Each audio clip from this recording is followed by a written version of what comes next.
Hi friends, എല്ലാവർക്കും എൻ്റെ ഒരു പുതിയ വീഡിയോയിലേക്ക് സ്വാഗതം. എൻ്റെ ഇന്നത്തെ റെസിപ്പി എന്ന് പറയുന്നത് വളരെ ടേസ്റ്റി ആയിട്ടുള്ള ഒരു ഈവനിങ് സ്നാക്സ് ആണ്. ബ്രെഡ് ഉപയോഗിച്ചിട്ടാണ് കേട്ടോ ഈ ഈവനിങ് സ്നാക്സ് തയ്യാറാക്കുന്നത്. വളരെ ടേസ്റ്റിയും സ്പൈസിയുമായിട്ടുള്ള ഈ ഈവനിങ് സ്നാക്സ് എങ്ങനെയാണ് തയ്യാറാക്കുന്നതെന്ന് നോക്കാം. ഇതിന് വേണ്ടിയിട്ട് ഞാനിവിടെ കുറച്ച് ഇൻഗ്രീഡിയൻസ് എടുത്തിട്ടുണ്ട്. 3 പച്ചമുളക് എടുത്തിട്ടുണ്ട്, 2 ചെറിയുള്ളി, അതുപോലെ തന്നെ ഒരു 4 വെളുത്തുള്ളി അല്ലി, ഒരു ചെറിയ കഷ്ണം ഇഞ്ചി, ഒരു തേങ്ങയുടെ അരമുറി തേങ്ങ ചിരകിയത്, അത്രയുമാണ് ഞാനിവിടെ എടുത്തിരിക്കുന്നത്. ഇനി നമുക്ക് ഈ ഇൻഗ്രീഡിയൻസ് ഒക്കെ ഒന്ന് ചതച്ചെടുക്കേണ്ടതുണ്ട്. ആദ്യം തന്നെ ഇവിടെ പച്ചമുളകും ചെറിയുള്ളിയും അതുപോലെ തന്നെ വെളുത്തുള്ളിയും ഇഞ്ചിയും സ്വല്പം കറിവേപ്പിലയും എടുത്തു വെച്ചിട്ടുണ്ട്. ആദ്യം നമുക്ക് ഇതൊന്ന് നന്നാക്കി പേസ്റ്റ് ആക്കിയിട്ടൊന്ന് അരച്ചെടുക്കണം. ഇത് അരച്ചെടുത്തതിന് ശേഷം നമുക്ക് തേങ്ങ ചിരവിയതോ തേങ്ങാപ്പാലാക്കി എടുക്കേണ്ടതുണ്ട്. ഇപ്പോൾ ഞാൻ പച്ചമുളകും അതിൻ്റെ മിക്സ് എല്ലാം ചേർത്ത് നന്നാക്കി പേസ്റ്റ് ആക്കി വെച്ചിട്ടുണ്ട്. അതുപോലെ തന്നെ തേങ്ങ ഞാൻ മിക്സിയുടെ ജാറിലേക്ക് ഇട്ട് കൊടുത്തിട്ടുണ്ട്. അതിൽ നമുക്ക് ആവശ്യത്തിനുള്ള വെള്ളവും ചേർത്തിട്ട് തേങ്ങാപ്പാലാക്കി എടുക്കാവുന്നതാണ്. മിക്സിയിലിട്ട് ജസ്റ്റ് ഒന്ന് അടിച്ചെടുത്താൽ നമുക്ക് തേങ്ങാപ്പാലാക്കി എടുക്കാം. ഇപ്പോൾ ഞാൻ തേങ്ങാപ്പാലാക്കി എടുത്തിട്ടുണ്ട്. ഞാനിപ്പോൾ ഇവിടെ അടിച്ചെടുത്ത് കൊണ്ടുവന്നിട്ടുള്ളത് 1.5 കപ്പ് തേങ്ങാപ്പാലാണ് കേട്ടോ. അതിലേക്ക് നമ്മളിവിടെ അടിച്ച് വെച്ചിരിക്കുന്ന പച്ചമുളകിൻ്റെയും ഉള്ളിയുടെയും എല്ലാം മിക്സും കൂടി ചേർത്ത് കൊടുത്തിട്ട് നന്നാക്കി തന്നെ മിക്സ് ചെയ്തിട്ട് എടുക്കാം. ഇനി നമുക്കിതിലേക്ക് വേണ്ടത് ആവശ്യത്തിനുള്ള ഉപ്പ് ചേർത്ത് കൊടുക്കണം. നമ്മൾ തേങ്ങാപ്പാലിൻ്റെയും പച്ചമുളകിൻ്റെയും എരിവിനനുസരിച്ചിട്ട് ആവശ്യത്തിനുള്ള ഉപ്പ് ചേർത്ത് കൊടുക്കാം.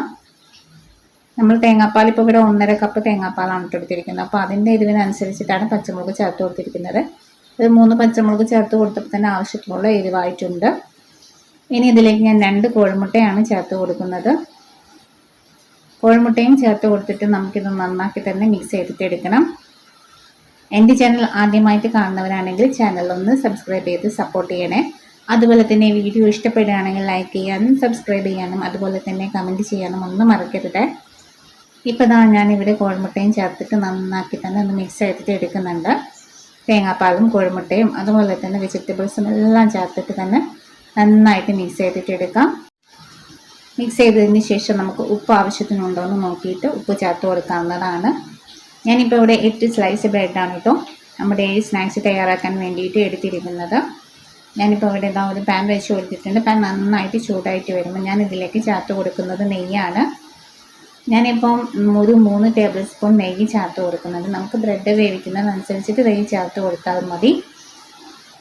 ഇപ്പോൾ ഞാനിവിടെ തയ്യാറാക്കി വെച്ചിരിക്കുന്ന മിക്സിലേക്ക് നമ്മുടെ ബ്രെഡ് സ്ലൈസ് കൂടി നന്നാക്കി ഡിപ്പ് ചെയ്തതിന് ശേഷം നമുക്കിത് ചൂടായിട്ടുള്ള നെയ്യിലേക്ക് വെച്ച് കൊടുക്കാവുന്നതാണ്. ഇതുപോലെ തന്നെ ബാക്കിയുള്ളവയും ചെയ്തെടുക്കാം. നമുക്ക് നെയ്യ് തന്നെ ഉപയോഗിക്കണമെന്നില്ല. നമ്മുടെ കയ്യിൽ ഏത് ഓയിലാണ് അവൈലബിൾ അത് നമുക്ക് ഉപയോഗിക്കാവുന്നതാണ്. നെയ്യാകുമ്പോൾ കുറച്ചുകൂടി ടേസ്റ്റി ആയിരിക്കും. ഇതിന് പകരം സൺഫ്ലവർ ഓയിലോ അല്ലെങ്കിൽ വെളിച്ചെണ്ണയോ ഏതാണ് നമ്മുടെ കയ്യിലുള്ളതെന്ന് വെച്ചാൽ അത് ഉപയോഗിച്ചാൽ മതി. ഇപ്പം ഞാനിവിടെ നെയ്യ് ഉപയോഗിച്ചത് നല്ല ടേസ്റ്റ് ആയിരിക്കും. നമുക്ക് നെയ്യിൽ നമുക്ക് ബ്രെഡ് സ്നാക്സ് ചെയ്തെടുക്കുമ്പോൾ അതുപോലെ തന്നെ തേങ്ങാപ്പാലൊക്കെ ചേർത്താക്കിയത് കൊണ്ട് തന്നെ വളരെ സോഫ്റ്റ് ആയിരിക്കും. അതുകൊണ്ട് തന്നെ നമുക്ക് മറിച്ചിടുമ്പോൾ ഒരു ഭാഗം നന്നായിട്ട് വെന്തതിന് ശേഷം ഒന്ന് മറിച്ചിടാം. അങ്ങനെയാകുമ്പോൾ പൊടിഞ്ഞു പോകത്തില്ല. ഇപ്പോൾ ഒരു ഭാഗം നന്നായിട്ട് മുരിഞ്ഞ് വന്നപ്പോൾ ഞാനൊന്ന് മറിച്ചിട്ടിട്ടുണ്ട്. അതുപോലെ നെയ്യൊക്കെ നമുക്ക് എല്ലാ ഭാഗത്തേക്കായിരുന്നു സ്പ്രെഡ് ചെയ്ത് കൊടുക്കാം. അതിനിപ്പോൾ 2 ഭാഗവും ആയിക്കഴിഞ്ഞാൽ നമുക്ക് മറിച്ചിട്ട് കഴിഞ്ഞാൽ നമ്മുടെ ഈ ബ്രെഡ് സ്നാക്സ് റെഡി ആവുന്നതാണ്. വളരെ സിമ്പിളാണ്. അധികം നേരമൊന്നും വേണ്ട നമുക്ക് ബ്രെഡ് സ്നാക്സ് തയ്യാറാക്കാൻ വേണ്ടിയിട്ട്. ഇപ്പോൾ എൻ്റെ ബ്രെഡ് സ്നാക്സ് 2 ഭാഗവും ഒന്ന് നന്നായിട്ട് മൊരിഞ്ഞിട്ട് വന്നിട്ടുണ്ട്. നമുക്കിത് മൊരിയിക്കാതെ തന്നെ എടുക്കാവുന്നതുമാണ്. കുറച്ച് മൊരിച്ചൂടെ എടുക്കുമ്പോൾ കുറച്ചും കൂടി ഒരു ക്രിസ്പി ആയിട്ട് എടുക്കുമ്പോൾ കുറച്ചുകൂടി ഒരു ടേസ്റ്റി ആയിട്ടാണ് എനിക്ക് തോന്നിയിട്ടുള്ളത്. തേങ്ങാപ്പാൽ ചേർത്ത് തയ്യാറാക്കുന്നത് കൊണ്ട് തന്നെ ഇത് വളരെയധികം സോഫ്റ്റ് ആയിരിക്കും. അതുപോലെ കഴിക്കാൻ വേണ്ടിയിട്ട് നല്ലൊരു ടേസ്റ്റിയുമായിരിക്കും. ഇപ്പം ഞാൻ ഇവിടെ 3 ബ്രെഡ് ചെയ്തെടുത്തിട്ടുണ്ട്. ഇതുപോലെ തന്നെ നമുക്ക് ബാക്കിയുള്ളവയും ചെയ്തെടുക്കാം.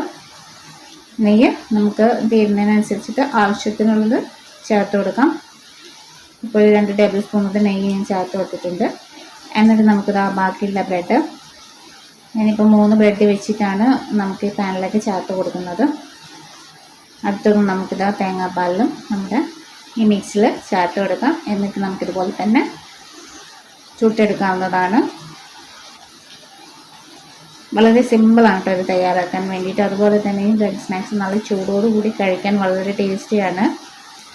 പച്ചമുളകും അതുപോലെ തന്നെ കറിവേപ്പില ഉള്ളിയൊക്കെ അരച്ച് ചേർക്കുന്നതുകൊണ്ട് തന്നെ തേങ്ങാപ്പാലിൽ വളരെ ടേസ്റ്റിയാണ് ഇത് സ്നാക്സ് കഴിക്കാൻ. ഇപ്പോൾ ആ സ്നാക്സ് എല്ലാം ഞാൻ ചെയ്തെടുത്തിട്ടുണ്ട്. അപ്പോൾ വളരെ പെട്ടെന്ന് ചെയ്തെടുക്കാൻ പറ്റിയിട്ടുള്ള ഈ ബ്രെഡ് സ്നാക്സ് ഒന്ന് ചെയ്ത് നോക്കുക. വീഡിയോ ഇഷ്ടപ്പെട്ടാൽ ലൈക്ക് ചെയ്യാനും സബ്സ്ക്രൈബ് ചെയ്യാനും കമൻറ്റ് ചെയ്യാനൊന്നും മറക്കരുത്. നെക്സ്റ്റ് വീഡിയോ ആയിട്ട് വീണ്ടും വരാം. താങ്ക്